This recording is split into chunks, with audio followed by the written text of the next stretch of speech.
Crime petrol Dastak में आप सभी दर्शकों का स्वागत है। आज का ये केस मेरे साथ पेश करेंगी मशहूर फिल्म अभिनेत्री जूही चावला। हाय जूही। हाय अनूप, नमस्ते।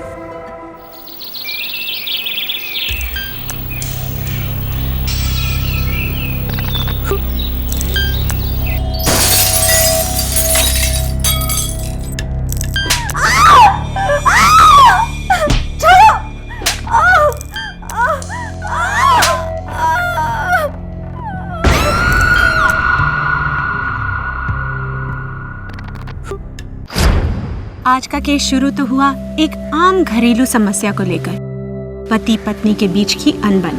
पर रिश्तों में लगी दीमक अक्सर होने वाले जुर्म की दस्तक देती है। एक शादीशुदा औरत होने वाले जुर्म के सिग्नल्स पकड़ नहीं पाई और उसे इस गलती की बहुत बड़ी कीमत अदा करनी पड़ी।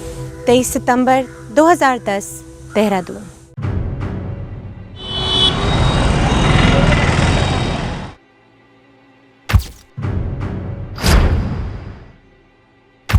अरुंधति, जो तकलीफ़ें तुम्हारे पति ने तुम्हें दी हैं तुमने गिनवाई हैं। जी। मिस्टर सोमेश, आपको ये सारे इल्ज़ामात कबूल हैं? जी मैं कबूल करता हूँ। तो ठीक है, डाइवोर्स आराम से हो जाएगा और अब तुम्हें भुगतना भी नहीं पड़ेगा। आज तक अपने बच्चों के लिए सब कुछ सहती आई, सोचा बच्चों को पिता की ज़रूरत है। मैं अपने बच्चों से बहुत प्यार करता हूँ। तुम सिर्फ अपनी कलकत्ता वाली बीवी के बच्चों से प्यार करते हो। मैं अपने सभी बच्चों से प्यार करता हूँ। जो लोग अपने बच्चों से प्यार करते हैं वो दूसरी शादी कर कर उनसे बच्चे नहीं पैदा करते। जिसकी बीवी ना रहे ना, उसे दूसरी शादी करनी पड़ती है। मिस्टर सोमेश, अपनी ये घटिया बातें कहीं और जाके करिए, ये हमारा ऑफिस है। मुझे मेंटेनेंस के पैसे पहले देखने हैं, उससे पहले मैं डिवोर्स नहीं दूंगी। मैंने कहा ना दूंगा। आपकी ज़बान की क्या कीमत, मुझे 6 महीने के पैसे एडवांस चाहिए। मिस्टर सोमेश, आपको बच्चों और अरुंधति की देखरेख के लिए हर महीने 20,000 रुपये देने होंगे। यहाँ साइन कीजिए।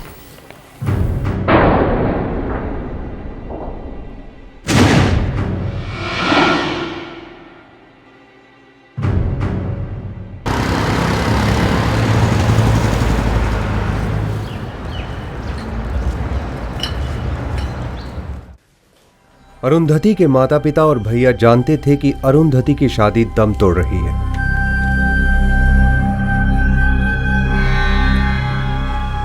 दीदी का ईमेल आया है। क्या लिखा है?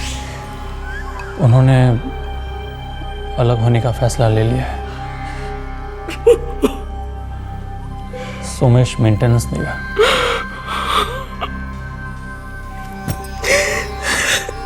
तकदीर नहीं बदलती। नहीं, गलती को तकदीर का नाम मत दो। ये शादी ही गलत थी। भगवान करे उन दोनों के बीच पहले जैसा सब ठीक हो जाए। अरुंधति और सोमेश के बच्चे छोटे थे, पर अपने माता पिता के बीच घमासान लड़ाइयां देख चुके थे, आदी हो चुके थे। लेकिन इन मासूमों को भनक तक नहीं थी कि उनके मम्मी पापा हमेशा के लिए अलग होने जा रहे थे। अरे रोमा, डिवोर्स तो सिर्फ एक फॉर्मेलिटी है ना। मैं कह रहा हूँ ना, मैं पूरी तरीके से तुम्हारा ही हूँ। अब बस कुछ ही दिनों की तो बात रह गई है।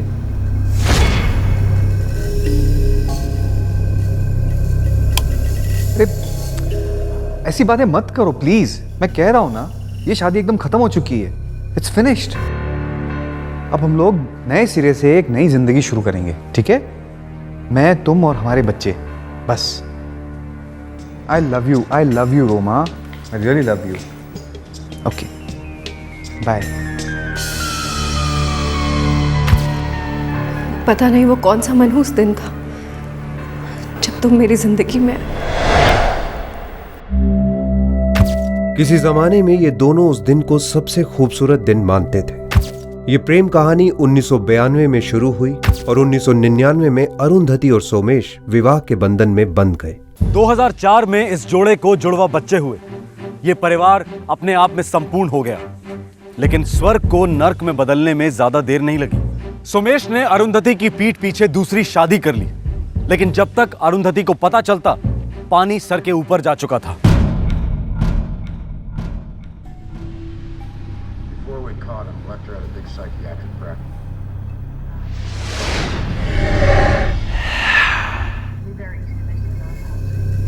5,000 रुपये चाहिए। एग्रीमेंट के हिसाब से इस महीने के 20,000 रुपये दे चुका हूँ मैं। पूरे नहीं पड़ते हैं सोमेश। तो चाहो खुद कमाओ। तुम पैसे दे रहे हो या मैं तुम्हारे नाम की कंप्लेंट दर्ज कराऊं? हे, मैं डरने वाला नहीं हूँ, समझी? मैं भी कोई घुट घुट के मरने वाली नहीं हूँ सोमेश।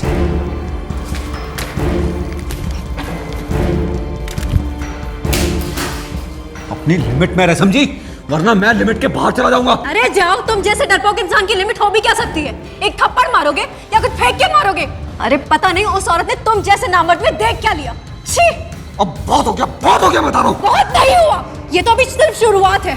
तुम एक शादीशुदा आदमी होते हुए किसी चीप लड़की के साथ जाकर 7 फेरे कैसे ले सकते हो? अब तुम देखो, कानून तुम्हें जेल के कितने फेरे दिलवाता है। पूरे 7 साल के लिए अंदर जाओगे तुम, समझे? 7 साल के लिए फिरेगी मुझे अंदर? अच्छा, मैं बताता हूँ कितने टाइम के लिए अंदर जाता है तू।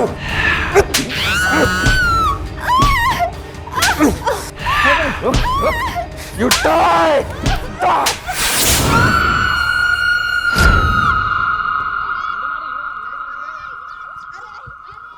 उस खामोश दोपहर को वो चीख किसी ने नहीं सुनी, न पड़ोसियों ने, न बाहर गुजरने वालों ने, और न बेडरूम में सोए दोनों बच्चों ने।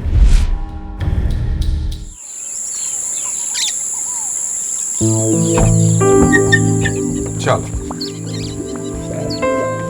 पापा, मम्मी ऐसे कैसे दिल्ली चली गई? हमको क्यों नहीं लेके गई? बेटा तुम लोग सो रहे थे ना, उनको जल्दी थी इसलिए चले गए।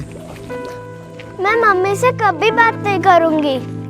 ऐसा नहीं कहते शोना, मम्मी को अपनी मम्मी से मिलने जाना था ना। तुम लोग भी बड़े हो रहे हो, तुम लोग को काफी सीखना सिखाना बाकी है अभी।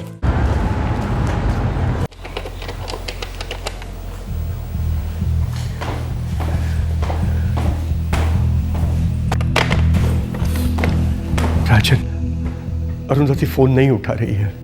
यदि कहीं बिजी होगी बाबा। कल दशहरा था, कल उसने मेरे साथ बात नहीं की। दशहरा होने के बावजूद भी अनु ने अपने बाबा के साथ बात नहीं की। बाबा टेंशन मत लो ना, मैं ऑफिस जाके फोन करता हूँ।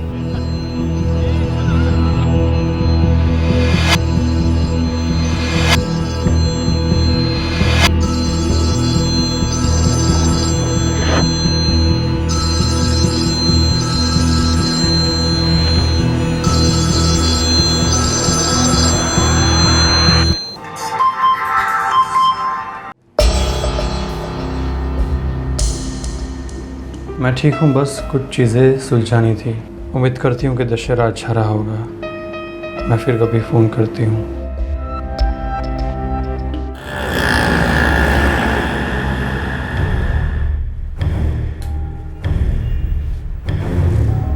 एक्सक्यूज मी सर, मैं हेल्प यू? जल्द से जल्द डिलीवरी कब तक कर सकते हैं? सर 24 घंटों में।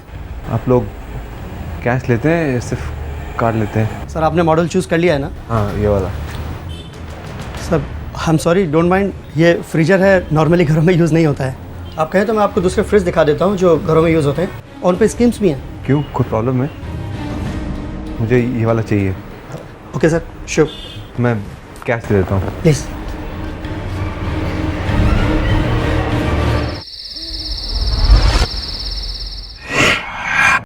पापा, मुझे रात को ब्रश करना अच्छा नहीं लगता। बेटा ज़िंदगी में बहुत सारी चीज़ें ऐसी होती हैं जो ना चाहते हुए भी करनी पड़ती हैं। आज के बाद रोज़ रात को ब्रश करना है, ठीक है? अब रोज रात को ब्रश करना पड़ेगा? बड़े होकर भी? हाँ, और जब तुम बड़े हो जाओगे ना, तब तुम्हें समझ में आएगा कि पापा ने जो भी कुछ कहा बिल्कुल सही कहा, और पापा ने जो भी कुछ किया ना वो भी बिल्कुल सही किया। अभी चलो ब्रश करो।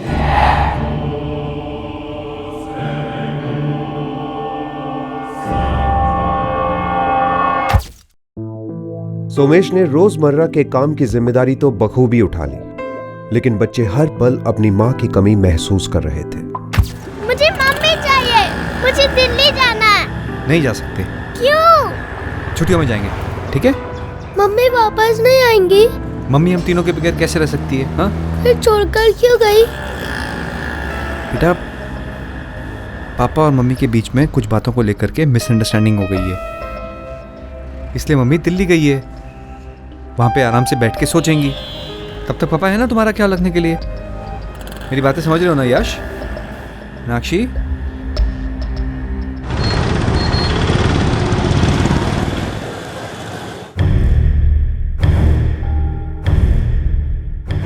ये देखिए साहब, इससे पत्थर भी चूरा हो जाएगा साहब। मैं आपको दिखाता हूँ सर इसको।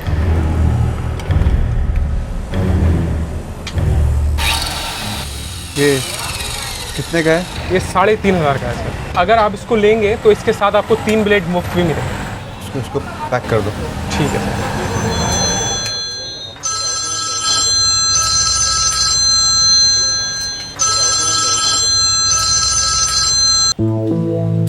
बोल राजन। हाँ बस ऐसे ही, वो दीदी फ़ोन नहीं उठा रही थी और 2 दिन से बात भी नहीं हो पा रही है। अरे वो तो मुझसे भी बात नहीं कर रही है, बैठी रहती है पुतले की तरह चुपचाप।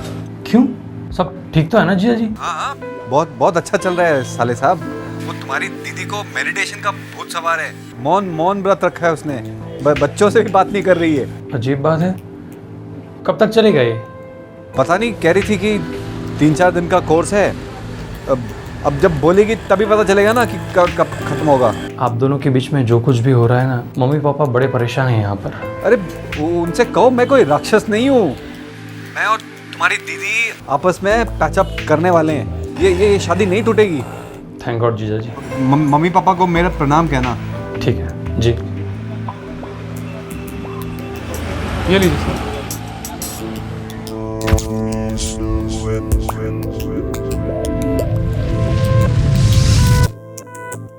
चलो नाश्ता रेडी है, आ जाओ। यू फ्रिज इतनी बड़ी वाली, ऐसा फ्रिज तो आइसक्रीम की दुकान में होता है ना? हाँ, हम लोग भी आइसक्रीम की दुकान खोलेंगे। तुम लोग उसमें काम करोगे ना, तुम लोग को तनख्वाह आइसक्रीम में मिलेगी। आप मजाक कर रहे हैं ना पापा? नहीं। हम इतनी सारी आइसक्रीम खाएंगे तो मम्मी हमें बहुत डांटेगी। तुम्हें जो आइसक्रीम खानी है, जितनी आइसक्रीम खानी है तुम खाना, मम्मी चूं तक नहीं करेगी। पक्का? पक्का। सच? सच। ये लीजिए आपके लिए। ये ले बेटा। मैंने जगन्नाथ जी से कहा था कि मेरी अरुंधति की जिंदगी संवार दे। शुक्र है उन्होंने मेरी सुन ली।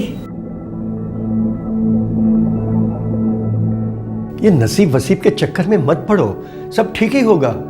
मैं सोच रहा था कि दिवाली के लिए दीदी और बच्चों को थोड़े दिन के लिए यहाँ लेके आते, खूब मस्ती करेंगे। हाँ क्यों नहीं। बहुत अच्छा इरादा है, जल्दी से जाके उसे ले आ। बहुत दिन हुए उसे देखे हुए।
हेलो सुमेश जी। पिताजी बोलिए। बस ऐसे ही, वो क्या है ना, कई दिनों से अरुंधति से बात नहीं हुई, इसलिए सोचा जरा मिल लेती हूँ। कुछ काम था? काम तो कुछ नहीं था। वो क्या है, अरुंधति ने कहा था कि इस साल हम दिवाली की शॉपिंग साथ करेंगे ना। इस साल अरुंधति आपके साथ शॉपिंग नहीं कर सकती। आप ऐसे क्यों बोल रहे हैं सुमेश जी? वो मेरे फादर इन लॉ की तबीयत थोड़ी खराब है। अरुंधति दिल्ली गई है। I am so sorry. Arundhati से कहिएगा कि मैंने उसे याद किया था। जरूर। बाय रीता जी। बाय।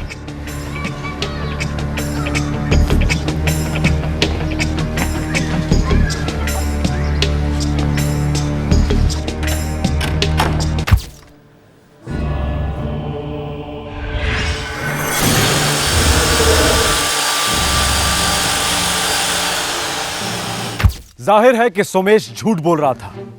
अरुंधति के माता पिता से झूठ, अपने बच्चों से झूठ और पड़ोसियों से झूठ।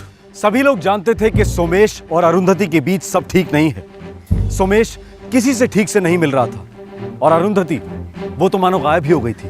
अरुंधति कहां थी? क्या हुआ था अरुंधति के साथ? ये सारे सवाल बहुत जल्दी उठने लगे।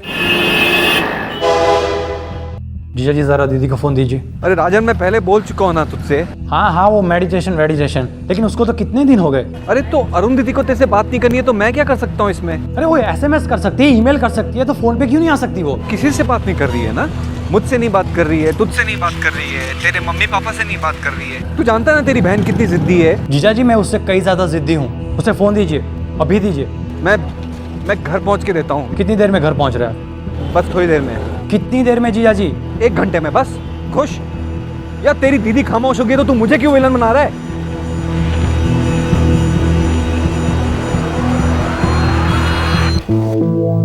क्या बोला? अरुंधति ठीक तो है ना? दीदी बात नहीं कर रही है। क्यों? अरे हमसे बात नहीं करना चाहती वो। अरे ये नामुमकिन है। यही तो मैं सोच रहा हूँ। मुझे कुछ ठीक नहीं लग रहा है।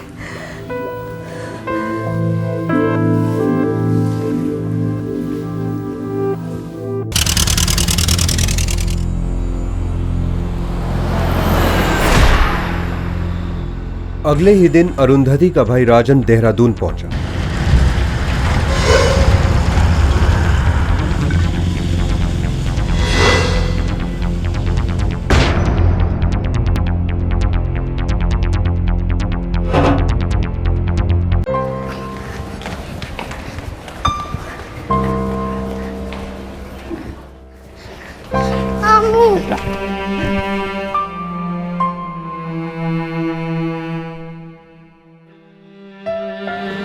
मामू। हाँ? मम्मी कहाँ है? मम्मी आपके साथ क्यों नहीं आई मामू? मुझे मम्मी की बहुत याद आ रही है मामू। मैं भी आपके साथ दिल्ली चलूंगी। मुझे भी मम्मी से मिलना है। तुम्हें कैसे पता चला कि मम्मी दिल्ली में है? पापा ने कहा था मामू। पापा ने? कब कहा था बेटा? बहुत दिन हो गए जब से मम्मी दिल्ली गई है, तब से। अच्छा बेटा, तुमने मम्मी को दिल्ली जाते देखा था? कोई बात हुई थी? नहीं, तभी हम लोग सो रहे थे। पापा कह रहे थे मम्मी दिवाली में वापस आ जाएगी, पर नहीं आई। मामू, क्या मम्मी हमसे नाराज है क्या? नहीं बेटा, नाराज नहीं है। देखो बेटा, मम्मी बहुत जल्द तुमसे मिलने आएगी, ठीक है? एक काम करो, अभी क्लास में जाओ, पढ़ाई करो, मैं शाम को लेने आता हूँ, ठीक है? जाओ।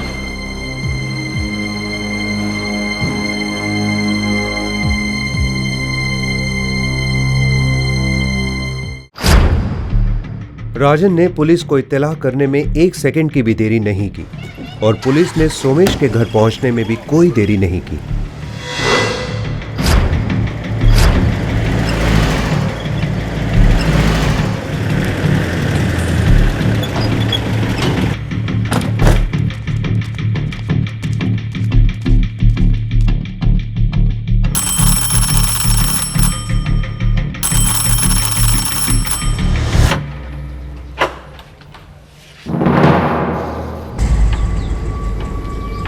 मेरी दीदी कहाँ है?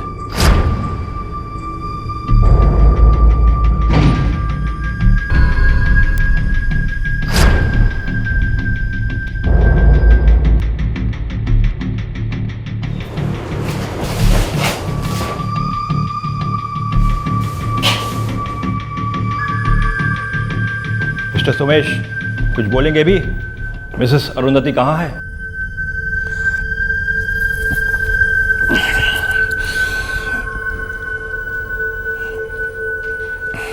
मैं बताता हूं। अरुंधति मर गई है। मैंने उसे मार डाला। क्या हुआ, क्यों हुआ? सब साफ साफ बताइए मिस्टर सोमेश। जो हुआ वो एक ना एक दिन तो होना ही था।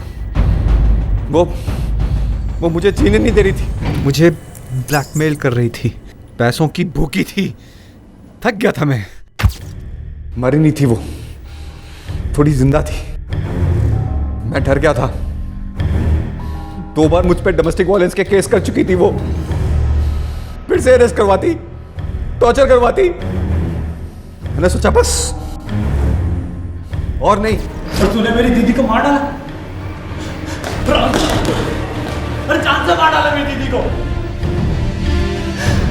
कितनी सीधी सादी थी। तेरी जिंदगी हराम कर दी थी उसने, जीने भी नहीं देनी थी, मेरे बच्चे छीन ली थी तेरी सीधी सादी बड़ी दीदी। बॉडी कहाँ है? कमीने बोल, मेरी दीदी की लाश के साथ तूने क्या किया? बॉडी कहाँ है? कमीने बोल, मेरी दीदी की लाश के साथ तूने क्या किया?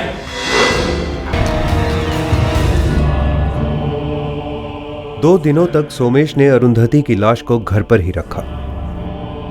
उसने मासूम बच्चों से झूठ बोला कि उनकी मां दिल्ली गई है। अभी चलो ब्रश करो। जबकि वो उन्हीं के घर के बाथरूम में पड़ी थी। सोमेश ने अपनी पत्नी की लाश के कई टुकड़े किए।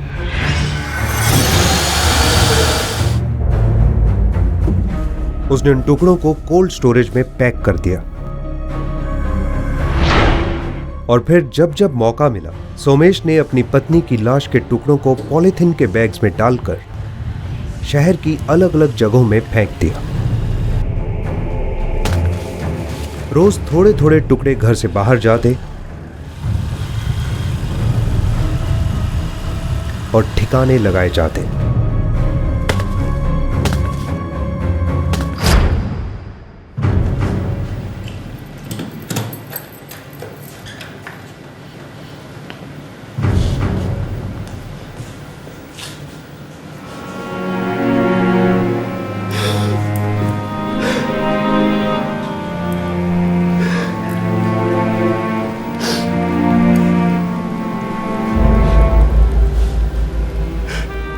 पूरा देहरादून शहर, पूरा देश इस विकृत घिनौने जुर्म की खबर सुनकर सकते में आ गया। एक आदमी अपनी जीवन संगिनी, अपने बच्चों की मां के साथ या किसी दूसरे इंसान के साथ ऐसा कैसे कर सकता है?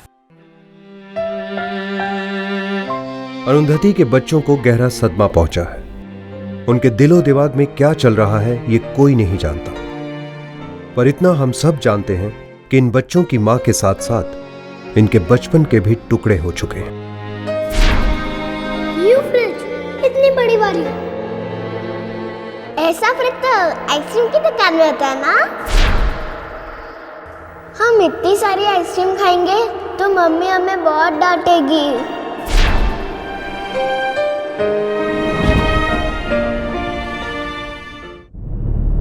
24 मार्च 2011 को सोमेश के खिलाफ चार्जशीट फाइल हुई।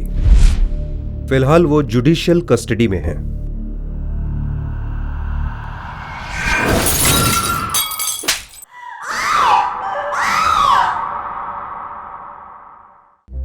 सुमेश की दूसरी शादी करना होने वाले जुर्म की दमदार दस्तक थी, लाउड एंड क्लियर। पर अरुंधति के घर वाले जानकर भी अनजान बने रहे, लिविंग इन डिनायल। देखो, तुम मेरी मजबूरी समझने की कोशिश नहीं कर रही हो। समझने समझाने का वक्त खत्म हो गया। आज के बाद तुमने उस लड़की के साथ कोई भी रिश्ता रखा तो समझो तुम्हारा भी वक्त खत्म हो गया। थोड़ा वक्त तो लगेगा ना। तुम्हें बर्बाद करने में कोई भी वक्त नहीं लगेगा, चुटकियों में हो जाओगे, जानते हो ना तुम। इस दुनिया में हर इंसान का अपना वजूद होता है, अपनी एक खास जगह होती है और वो जगह दूसरा कोई नहीं ले सकता। बात जब रिश्तों की आती है और खासकर मर्द और औरत के बीच के रिश्ते की, तो किसी की जगह लेने की कोशिश खतरे से खाली नहीं। जाहिर है किसी को चोट पहुंचने वाली है और किसी को दर्द होने वाला है। 14 मार्च 2011 मुंबई।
इस औरत की लाश सुबह तक सैंडर्स रोड स्टेशन के प्लेटफॉर्म पर पड़ी रही। फिर एक यात्री ने रेलवे पुलिस को सूचित किया।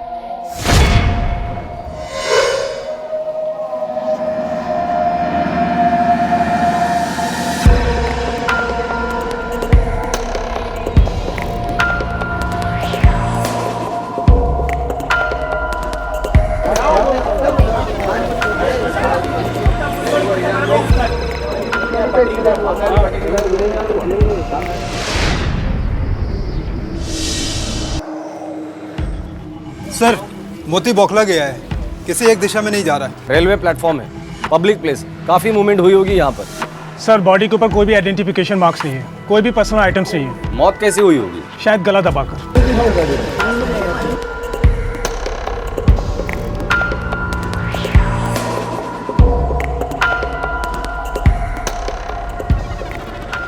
उधर सर काफी बड़ा सूटकेस है, पता करो कौन से दुकान से खरीदा है उसे। Okay sir.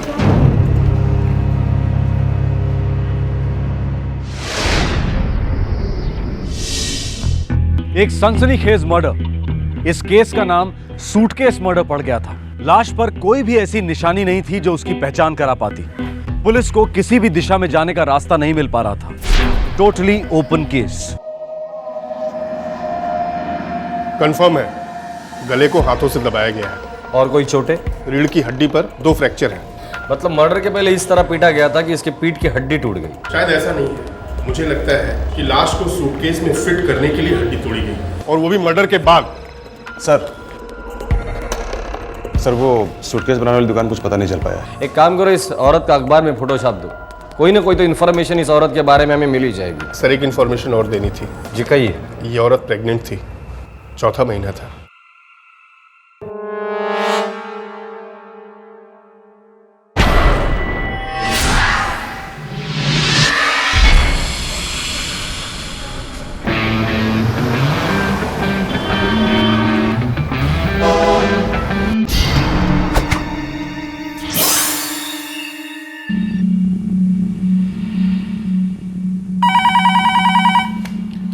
Railway police Mumbai.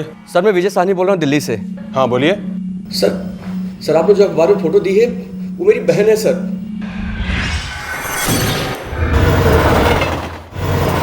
Divya Sachdeva नाम उसका। मैं पिछले 1 महीने से उसको ढूंढ रहा हूँ। दिल्ली देखा, हरियाणा देखा, लेकिन उसका कहीं कुछ पता नहीं चला। शादीशुदा थी वो? कहने को शादीशुदा थी, पर एक्चुअली फंसी हुई थी। गायब क्यों हुई थी और कब हुई थी? उसने अपना घर छोड़ दिया था। आपको कैसे पता? उसके पति ने मुझे बताया था। उसके पति पर आप यकीन करते हैं?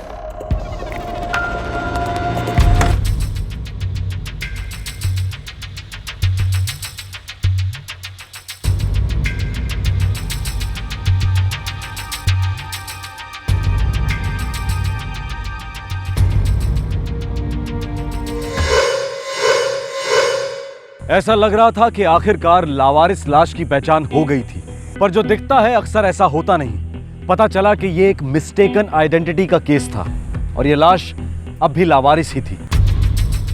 सर ये मेरी बहन नहीं है। क्या? पर तुम्ही ने तो कहा था कि सर इसकी शक्ल हूबहू मेरी बहन से मिलती है, लेकिन ये मेरी बहन नहीं है। घूम फिरकर केस फिर उसकी लावारिस चौखट पर आ पहुंचा। वही सवाल फिर गूंज उठा, कौन थी ये औरत? इसका कत्ल क्यों हुआ था? रेलवे पुलिस अब यह पता लगाने में जुट गई कि यह लावारिस लाश मुंबई के सैंडर्स रोड स्टेशन पर पहुंची कैसे। पुलिस के खबरी सुरागों को सूंघने के लिए तैनात किए गए। इस जुर्म की बदबू को पहचानना आसान नहीं था।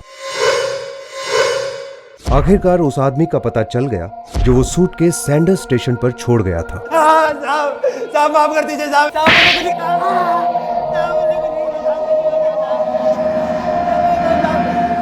चिलम की कसम साहब, अपन ने सिर्फ बैग चुराया था साहब। काफी भारी था, इससे लगा कि काफी माल होगा साहब। साहब ने जब बैग खोला तो अंदर लपड़ा था साहब, इसलिए अपन वहीं से कट गया साहब। साहब अपन ट्रेन में अकेले भटक रहे था साहब। डोंबे वाली में साहब अपन ने उस बैग को देखा साहब काफी बड़ा बैग था। अपन को लगा उसमें काफी माल होगा साहब। खाली पड़ेला था साहब। अपन सामने बैठा था साहब, बिल्कुल सामने। दादर स्टेशन तक कोई मक्की तक नहीं भटकी थी साहब। तभी अपन ने सुपड़ी में हाथ मारा और सैंडर्स रोड पर कल्टी मार गया साहब। सर ये जर्सी तो बर्बाद लगता है। सर इसमें इतनी हिम्मत नहीं हो सकती कि ये किसी औरत का खून कर दे। डोंबिवली पोद्दार, थाना डोंबिवली हमारा टारगेट एरिया होना चाहिए। पुलिस को जर्सी से कोई खास जानकारी नहीं मिली, पर उसने पुलिस को एक अहम सुराग दिया। उसने सूटकेस ट्रेन में डोंबिवली स्टेशन से देखा था। डोंबिवली और आसपास के सबर्ब्स में पुलिस ने अपनी तहकीकात शुरू की। सारे इलाके में मृतक की तस्वीरें चिपकाई गई।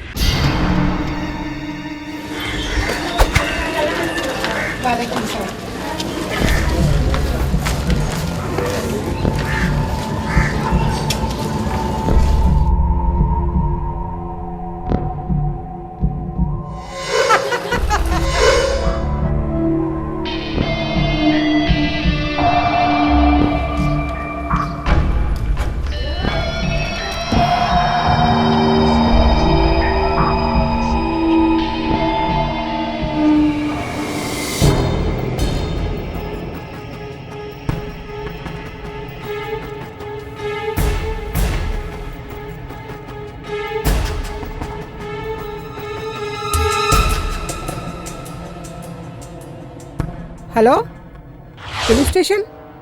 जी, मैं जीनत हुसैन बोल रही हूँ मुंब्रा से।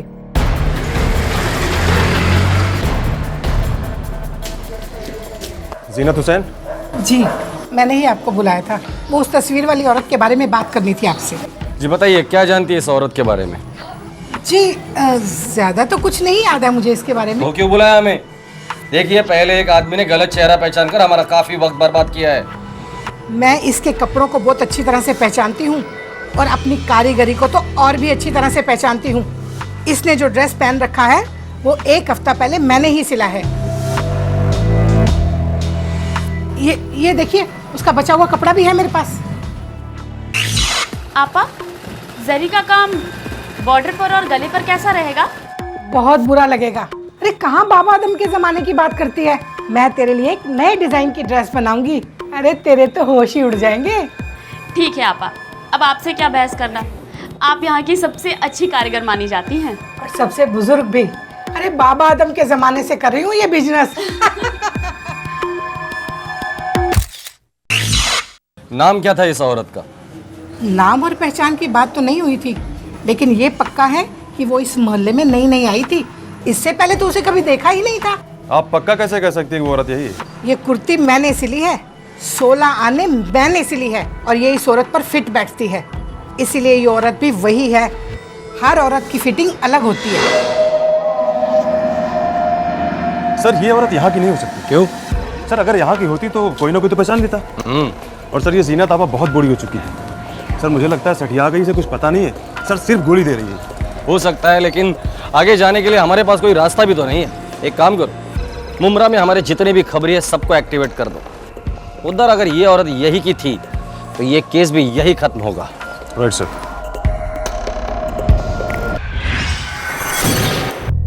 उम्मीद की एक और किरण उभर आई थी। वो औरत शायद पहचानी जाने वाली थी, पर नहीं। पुलिस की सारी कोशिशें ढेर हो रही थी, पर बाबा आदम के जमाने की जीनत आपा की बात 16 आने सही थी। साहब, इस लेडीज का नाम रुखसार उल हक है। आखिरकार पुलिस को मृतक का नाम पता चल गया, रुखसार उल हक। तुझे कैसे मालूम? अब साहब आपने बताया ना कि 24-25 साल की थी, पेट से थी वो। कोई आता पता है ना साहब? 138/12 सैफुद्दीन नगर में, इधर साहब मुंब्रा में रहती है। कोई घर वाले, पति? 2 महीने से वो अपनी पति के साथ रह रही थी। तो उसका पति कहाँ है? अब साहब घर पे ताला बंद है। अभी वो लोग इस इलाके में नए आए थे। अच्छा, तो तुझे कैसे पता चला रे? हाँ साहब, पड़ोसियों ने बताया कि उसका पति केम हॉस्पिटल में कुछ डॉक्टर है। नाम है सादिक उल हक। सादिक उल हक। आप बेशक हमारा रजिस्टर चेक कर सकते हैं। सादिक उल हक नाम का कोई भी डॉक्टर हमारे एम्प्लॉयमेंट में नहीं है और ना कभी था, और डेफिनेटली मुंब्रा इलाके से तो बिल्कुल भी नहीं।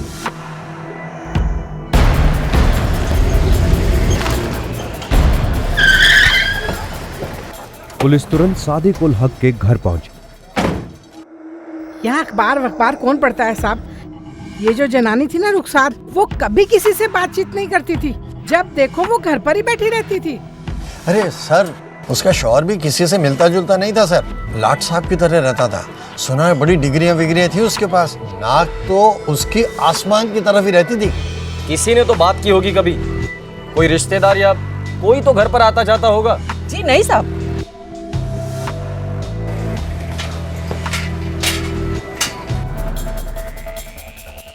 तोड़ दो।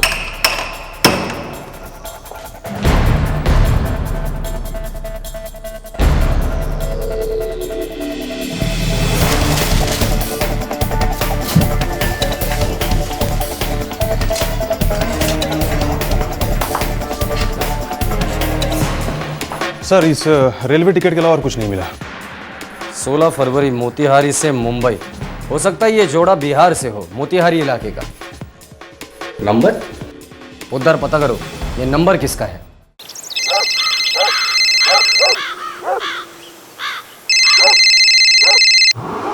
हेलो, फरमाइए। कौन बोल रहा है? हम मुनाफ हुसैन दवा वाला बोल रहे हैं साहब। अच्छा, मैं मुंबई से बोल रहा हूँ। सादिक है क्या वहाँ पर? अरे भाई कौन सादिक? सादिकुल हक, जो मुंबई में रहता है, मुमरा इलाके में, रुखसार के शौहर। अच्छा अच्छा, अपने डॉक्टर साहब। हाँ हाँ वही है। क्या उधर? अरे भाई वो यहाँ क्यों होने लगे?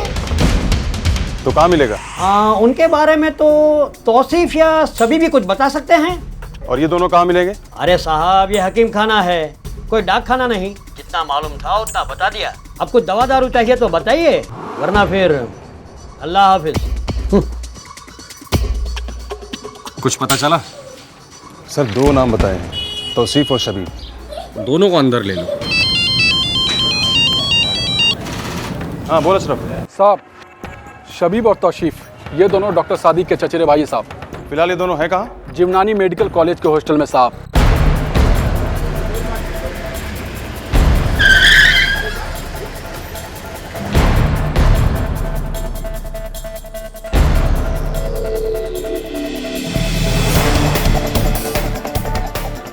जिवनानी मेडिकल कॉलेज के हॉस्टल से पुलिस ने सादिक के दोनों चचेरे भाइयों तौसीफ और शबीब को पूछताछ के लिए हिरासत में लिया।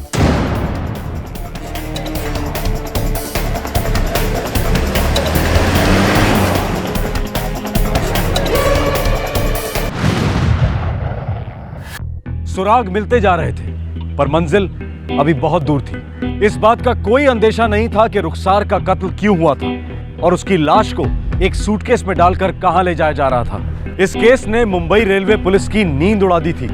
आखिरकार काली रात खत्म होने के आसार नजर आए। तौसीफ और शबीब बोल पड़े। सादिक कहाँ है? हीना के साथ है सर। गर्लफ्रेंड?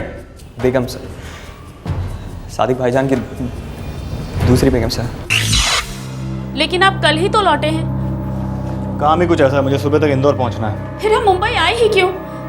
आधे से ज्यादा वक्त तो आप इंदौर और न जाने कहां कहां रहते हैं। आप करते क्या है दरअसल वहां? क्या मतलब है क्या करते हैं? डॉक्टर हूँ, लोगों का इलाज करता हूँ, और क्या करता हूँ? आप डॉक्टर कम और बिजनेस करने वाले ज्यादा मालूम पड़ते हैं। हर डॉक्टर एक बिजनेसमैन भी होता है।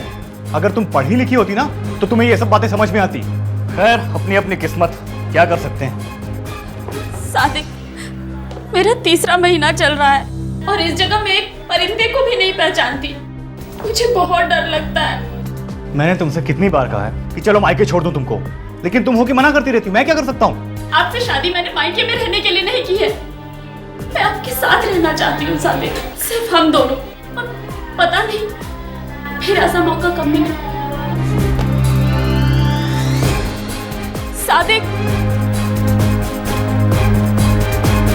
मतलब सादिक अपनी बीवी रुखसार को धोखा देकर एमपी में अपनी दूसरी बीवी हीना से मिलने जाता था। दरअसल सादिक भाईजान अपनी शादी से पक चुके थे और रुखसार से तंग आ चुके थे। और एक दिन रुखसार को पता चली गया है? बस बस बस। उस दिन सादिक खंडवा में अपनी दूसरी बेगम हिना के साथ था। हाँ रुखसार बोलो। आप मुझे यहाँ लेने आ जाइए जल्दी। क्या मजाक कर रही हो? इस वक्त मैं कैसे आ सकता हूँ? मैं खंडवा में हूँ। मैं भी खंडवा रेलवे स्टेशन पर ही हूँ, जल्दी आइए। तुम खंडवा स्टेशन पे क्या कर रही हो? सर सादिक भाईजान की प्लानिंग हमेशा टिप टॉप रहती थी सर। दूसरी शादी भी उन्होंने फर्स्ट क्लास छुपा के रखी थी, लेकिन भाभी जान ने पता लगा ही लिया सर उसके बारे में।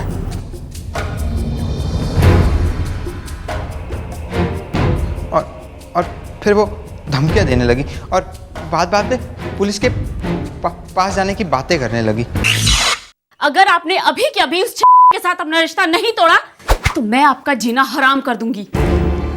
हिना को छोड़ना मेरे लिए नामुमकिन है, वो भी मेरी बीवी है। अच्छा, तो मैं कौन हूँ? और ये जो मेरे पेट में पल रहा है ये कौन है? अगर तुमने उससे अपना रिश्ता नहीं तोड़ा ना तो मैं तुम्हें बर्बाद कर दूंगी। बस करो, तुमसे शादी करना मेरी बहुत बड़ी गलती थी, तुमसे शादी करनी नहीं चाहिए थी। मैं उस 2 टके वाली जितनी पढ़ी लिखी तो नहीं हूँ, मगर मेरे हक क्या हैं ये मैं अच्छी तरह से जानती हूँ। अरे वो मेरी तो क्या, मेरी जूती की जगह भी लेने के लायक नहीं है। मैं तो सीधा केस करूंगी। केस? हाँ, केस करोगी तुम? धमकी दे रही हो तुम मुझे? हाँ, मैंने सिर्फ दी है, आप तो बेवफाई कर चुके हैं। मुझे पता है तुम ऐसा कुछ भी अनाप शराब नहीं करोगी। आप मेरे बारे में अच्छे से नहीं जानते, आप बस देखते जाइए कि मैं क्या करती हूँ। जब पुलिस में मामला दर्ज होगा ना तब आएंगे आपके होश ठिकाने। सर, पुलिस के पास जाने की जरूरत नहीं है, तुम जैसा कहोगे मैं करने के लिए तैयार हूं। बस बहुत हो गया, अब पानी सर से ऊपर जा चुका है, मैं इस औरत के साथ और नहीं जी सकता। मैं तो आपको पहले ही कहा था भाईजान, भाभी अपने बराबर की नहीं, निकाह मत कीजिए। आप सुनते नहीं है ना किसी की, अब झेलिए। बस निकाल रहा हूं मैं उसे अपने घर से, अपनी जिंदगी से। लेकिन गांव वाले से क्या बोलेंगे आप भाईजान? बोल दूंगा भाग गई।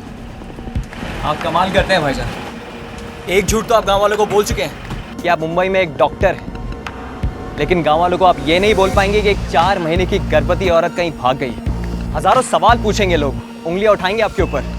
उंगलियां नहीं उठेंगी तौसीफ, क्योंकि अगर उंगलियां उठेंगी भी ना तो दिखाई नहीं देंगी, क्योंकि रुखसार दिखाई नहीं देगी। आप क्या कहना चाह रहे भाईजान? तुम दोनों मेरा साथ दोगे ना?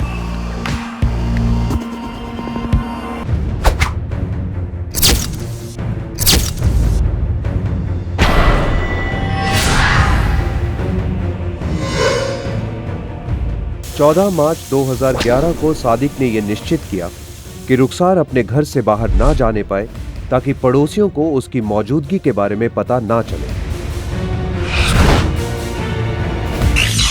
ओह अच्छा, तो ये पहले से प्लानिंग थी। सर हम जानते थे कि सादिक भाईजान एक अलग जिंदगी जीना चाहते हैं और ये औरत रुखसार ने जीना आराम कर दिया था सर उनका।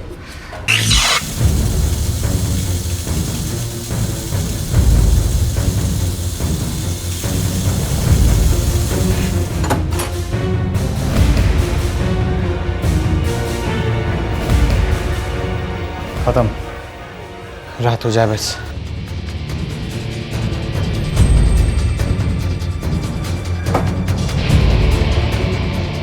भाईजान लास्ट में फिट नहीं होगी। फिट होगी।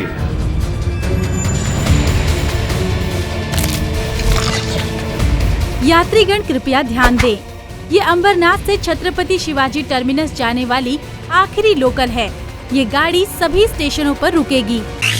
सर हमारा प्लान था कि हम सूटकेस को आखिरी लोकल में छोड़ देंगे सर।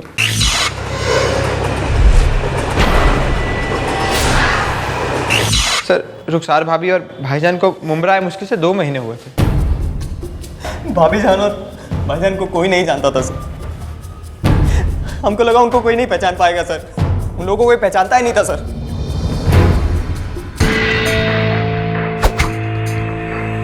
सादिक को खंडवा में धर लिया गया। सादिक को रुखसार का कत्ल करने का रत्ती भर का अफसोस नहीं है।